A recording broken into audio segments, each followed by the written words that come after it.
Bonjour à tous et bienvenue sur boursicoté.com pour cette nouvelle analyse technique Forex, matières premières et crypto-monnaies. Une période de devise euro-dollar qui continue ici à osciller entre sa moyenne mobile 20 exponentielle et sa bande de Bollinger supérieure, mais dans un biais totalement neutralisé, comme depuis maintenant presque 2 semaines. Je dirais que tant que l'on est au-dessus des 1.1090, ici, on a une petite préférence haussière. D'un point de vue ici global, on voit ici cette impulsion qui est venue casser la précédente zone de point haut et qui, depuis, malgré cette phase de consolidation, revient ici. On a eu un nouveau plus haut significatif, mais très léger. On est au-dessus de la moyenne mobile 20 exponentielle après ces contacts ici sur la bande de Bollinger supérieure. Donc ça reste pour l'instant positif. Le problème, c'est qu'on n'a quasiment aucun biais directionnel. Vous voyez que c'est neutre depuis maintenant plusieurs jours. Donc la rupture ici de cette zone des 1.1090 nous donnerait un signal de retournement, voire même de phase de baisse qui pourrait s'accélérer si les cours venaient à casser ici la zone des 1.10. Donc pour l'instant, c'est sans tendance d'un point de vue très court terme, mais légèrement haussier sur la tendance moyen terme. Sur la paire de devises livre sterling contre dollar américain, on bute toujours sur cette zone qui, je le répète, est une extension de Fibonacci, 1,3420 ici.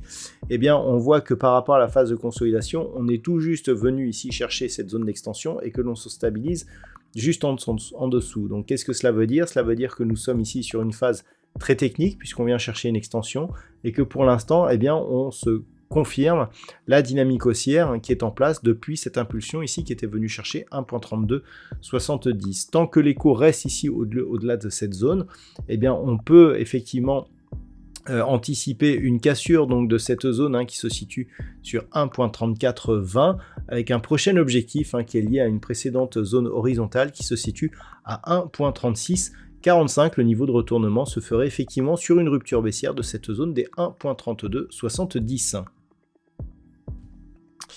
Sur l'once d'or fin, nous avons là aussi une phase de consolidation après avoir marqué un point haut jeudi qui se situe au-delà des 2680 $ l'once. On consolide, on est actuellement sur les 2630.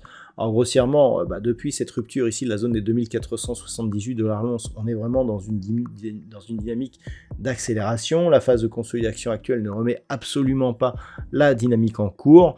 Et donc, on pourrait ici revenir, par exemple, sur un niveau proche des 2590 $ l'once, sans pour autant changer quelconque information ici liée à cette phase de hausse. Donc, la tendance reste bien entendu haussière. On a eu ici une phase d'accélération, une phase de temporisation ici, et puis la rupture de la zone des 2418 nous a remis dans un biais haussier dans lequel nous sommes toujours actuellement.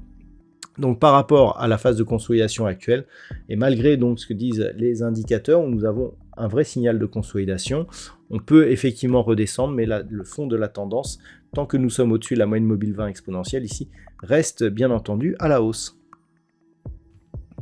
Sur le WTI, nous sommes là aussi sur une dynamique qui reste baissière. On a eu ici une tentative de rebond qui n'est pas parvenue à nous refaire franchir ici la zone des 71,20 $ le baril.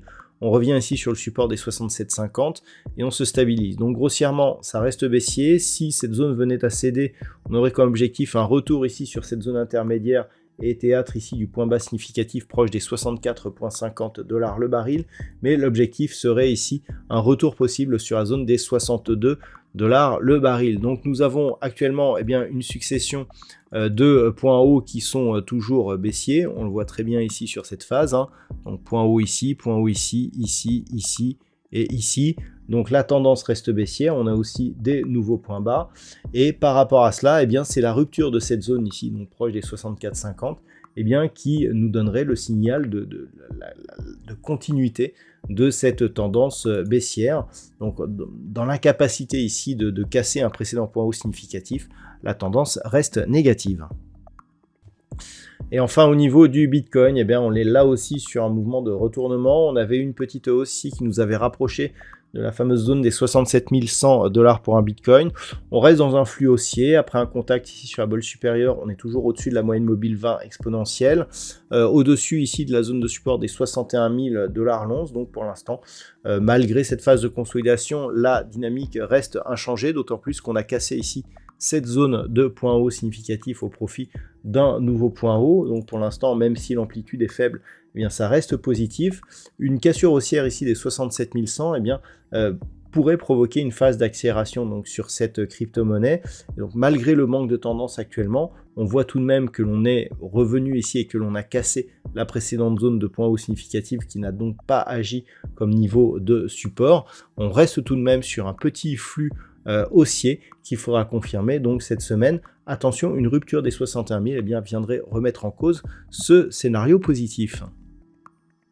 Voilà donc ce que l'on peut dire sur l'analyse technique de ces principaux actifs de marché. Je vous souhaite de passer une très bonne soirée. On se retrouve dès demain pour d'autres analyses techniques, toujours sur le site boursicoté.com.